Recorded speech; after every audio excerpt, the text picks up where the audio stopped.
जय हिंद दोस्तों। इस समय की बेहद बड़ी खबर आपको बता दें कि आज हम आपके लिए एक बेहद बड़ी खबर लेकर आए हैं जो कि आपके लिए बेहद खास है।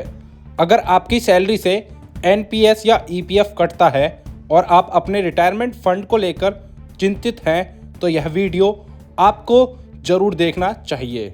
हाल ही में एनपीएस और ईपीएफ में 10 बड़े बदलाव किए गए हैं जिनका सीधा असर आपके रिटायरमेंट फंड पर पड़ने वाला है। कहीं आपकी पेंशन बढ़ेगी या घटेगी, कहीं आपको फ़ायदा मिलेगा या नुकसान, और कौन सा नियम आपके लिए सबसे ज़्यादा अहम है।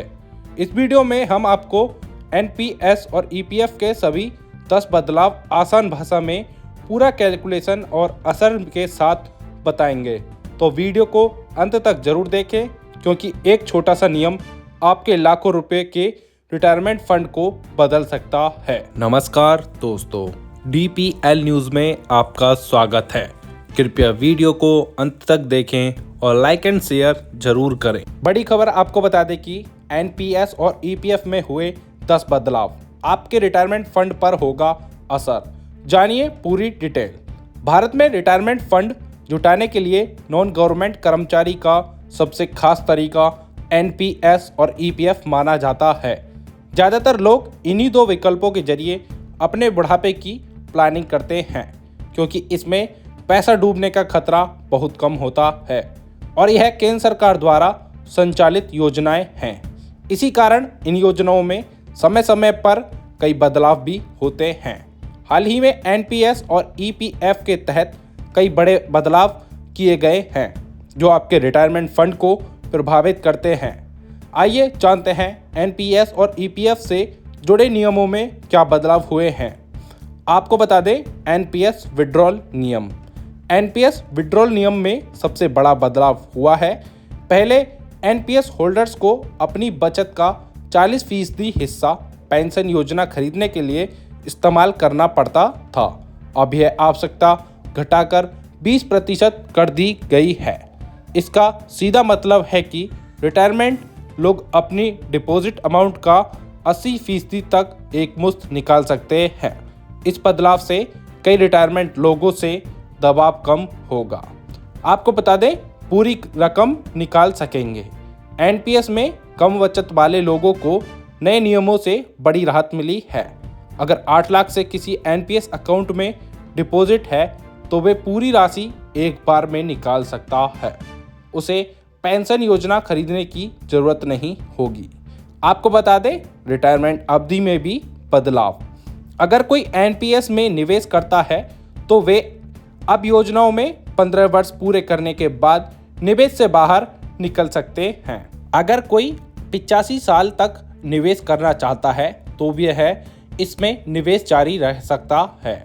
60 साल की आयु से पहले आंशिक निकासी अब 3 के बजाय 4 बार की जा सकती है। निकासी के बीच न्यूनतम 4 वर्ष का अंतराल अभी भी लागू है। आइए जानते हैं एनपीएस में एक और खास बदलाव। एनपीएस में एक और खास बदलाव हुआ है जो इक्विटी निवेश से संबंधित है। अक्टूबर 2025 से गैर सरकारी खाता धारक अपनी जमा पूंजी का 100% तक इक्विटी में निवेश कर सकते हैं। पहले इक्विटी की अधिकतम सीमा 75% थी। आपको बता दें ईपीएफ विड्रॉल नियम। ईपीएफओ 3.0 के तहत नियमों को भी सरल बनाया गया है। विड्रॉल के 13 अलग अलग कारण थे जिसे अब 3 स्पष्ट कैटेगरी में बांटा गया है। इनमें आवश्यक ज़रूरतें, आवास संबंधी ज़रूरतें और विशेष परिस्थितियां शामिल हैं। सभी कैटेगरी के लिए विड्रॉल आवश्यक मिनिमम सर्विस अवधि को घटाकर 12 महीने कर दिया गया है।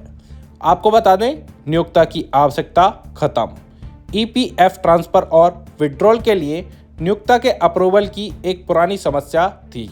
इस प्रक्रिया के कारण अक्सर देरी होती थी, खासकर जब कर्मचारी नौकरी बदलते थे।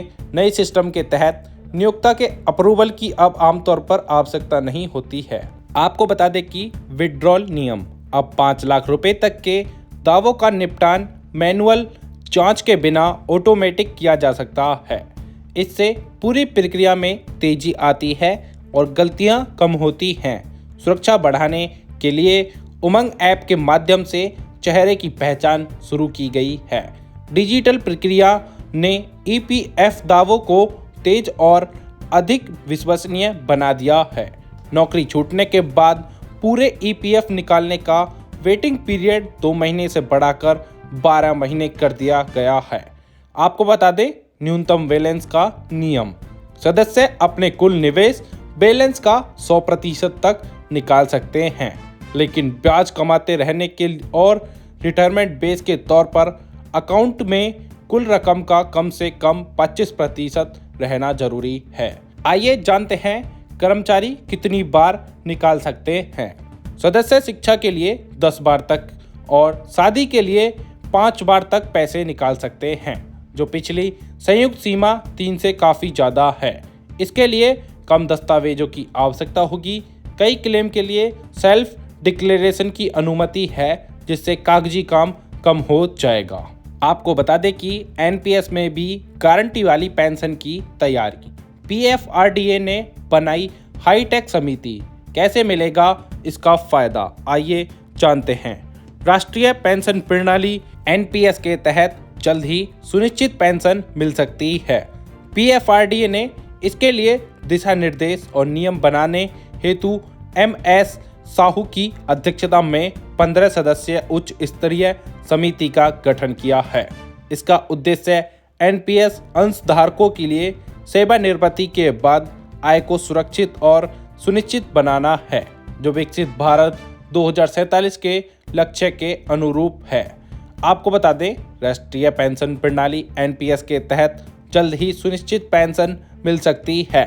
पेंशन निधि विधिनायक और विकास प्राधिकरण पीएफआरडीए ने इसके लिए दिशा निर्देश और नियम बनाने के लिए insolvency and bankruptcy board of India के पूर्व चेयरमैन एमएस साहू की अध्यक्षता में 15 सदस्यीय उच्च स्तरीय समिति का गठन किया है। इस समिति में कानून, वित्त, पूंजी बाजार एवं शिक्षा जगत जैसे विभिन्न क्षेत्रों के विशेषज्ञ शामिल हैं। व्यापक विचार विमर्श सुनिश्चित के लिए समिति को विशेषज्ञों का या मध्यस्थों को विशेष सदस्यों के तौर पर प्रतिक्रिया एवं परामर्श के लिए आमंत्रित करने का अधिकार दिया गया है। आपको बता दें, पीएफआरडीए ने मंगलवार को बयान में कहा कि यह पहल पेंशन नियामक कानून के अनुरूप है। इसका उद्देश्य एनपीएस अंशधारकों के लिए सेवानिवृत्ति के बाद मिलने वाली आय को सुनिश्चित और सुरक्षित बनाना है। इस समिति का गठन विकसित भारत 2047 के लक्ष्य की दिशा में पीएफआरडीए का अहम कदम है, जिसका उद्देश्य हर बुजुर्ग को आर्थिक आत्मनिर्भरता एवं सम्मानजनक जीवन सुनिश्चित करना है। यह समिति नियमित पेंशन भुगतान पर स्थायी सलाहकार समिति के रूप में गठित की गई है। इसके मुख्य कार्यों में नियम बनाना, सुनिश्चित पेंशन के लिए फ्रेमवर्क तैयार करना, बाजार आधारित गारंटीड यानी मार्केट के उतार चढ़ाव के बावजूद सुनिश्चित पेंशन मिले, पैसा मिले इसका रास्ता खोजना, जोखिम प्रबंधन करना शामिल है। आपको बता दें, सरकार ने पुरानी पेंशन को खत्म कर साल 2004 में एनपीएस को पेश किया था। एनपीएस में जमा पैसों को इक्विटी, डेट और अन्य एसेट में निवेश किया जाता है और इससे मिले रिटर्न को वापस खाते में जमा कर दिया जाता है। इसी बीच राजकोट में आयोजित दूसरे प्राइवेट गुजरात क्षेत्रीय सम्मेलन बीजीआरसी में पीएफआरडीए ने सूक्ष्म, लघु और मध्यम उद्यमों एमएसएमई के बीच एनपीएस के बारे में जागरूकता बढ़ाने वाले सत्रों का आयोजन किया। 11-12 जनवरी 2026 को आयोजित इस कार्यक्रम का उद्घाटन प्रधानमंत्री नरेंद्र मोदी ने किया था।